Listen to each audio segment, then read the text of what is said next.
কারখানায় শ্রমিকের মৃত্যু, আন্দোলনে সহকর্মীরা।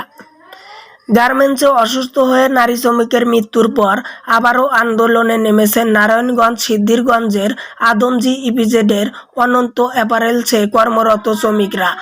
জানা যায়, গত মঙ্গলবার 18 ফেব্রুয়ারি গুরুতর অসুস্থ অবস্থায় কারখানায় কর্মরত মোসাম্মদ লিমা আক্তার নামের এক নারী শ্রমিকের মৃত্যুর ঘটনা ঘটে। সহকর্মীর এমন মৃত্যুকে কেন্দ্র করে ওই ফ্যাক্টরির প্রবেশদ্বারে 9 দফা দাবি আদায়ের জন্য বিভিন্ন স্লোগান দেয় শ্রমিকরা। শ্রমিকদের জীবনের চেয়ে কর্মকে গুরুত্ব দেওয়া হয়েছে বলে অভিযোগ করছেন তারা। শ্রমিকরা অভিযোগ করে বলেন, অসুস্থ বোধ করায় লিমা ছুটি চাইলেও তাকে ছুটি দেওয়া হয়নি। এতে কর্তৃপক্ষের অবহেলার কারণে বিনা চিকিৎসায় কারখানাতেই তার মৃত্যু হয়। নিহত লিমা আক্তারের স্বামী কাউসার বলেন, আমার স্ত্রী অসুস্থ থাকায় গতকাল কারখানায় যেতে চায়নি। পরে কারখানা থেকে ফোন করে আমার স্ত্রীকে কাজে নিয়ে যায়।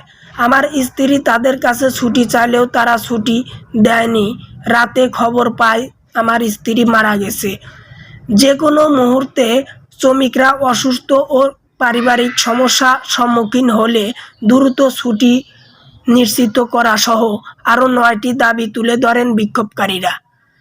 এদিকে পরিস্থিতি স্বাভাবিক না হওয়া পর্যন্ত সেনাবাহিনী ও পুলিশ সদস্যদের ঘটনাস্থলে অবস্থান করতে দেখা যায়। Jasimuddin, unlimited news, BD.